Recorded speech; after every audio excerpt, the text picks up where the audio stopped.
Kryeministri Edi Rama ka shpjeguar se si do të funksionojë paketa për paqen fiskale, teksa u shpreh se do të ketë falje të madhe të detyrimeve tatimore për sipërmarrjet.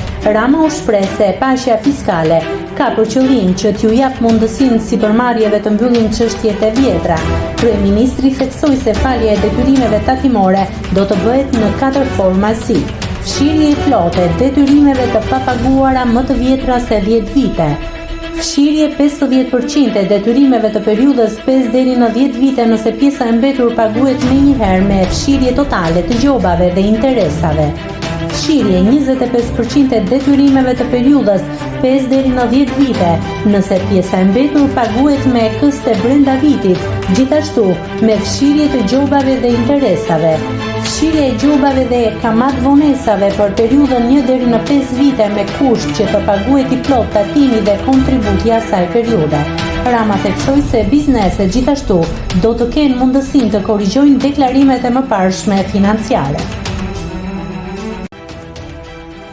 Nëse klikoni mbi butonin subscribe, do t'ju shfaqen të gjitha publikimet tona. Ju ftoj t'i bëni subscribe kanalit, të pëlqeni videot dhe të lini komentin tuaj.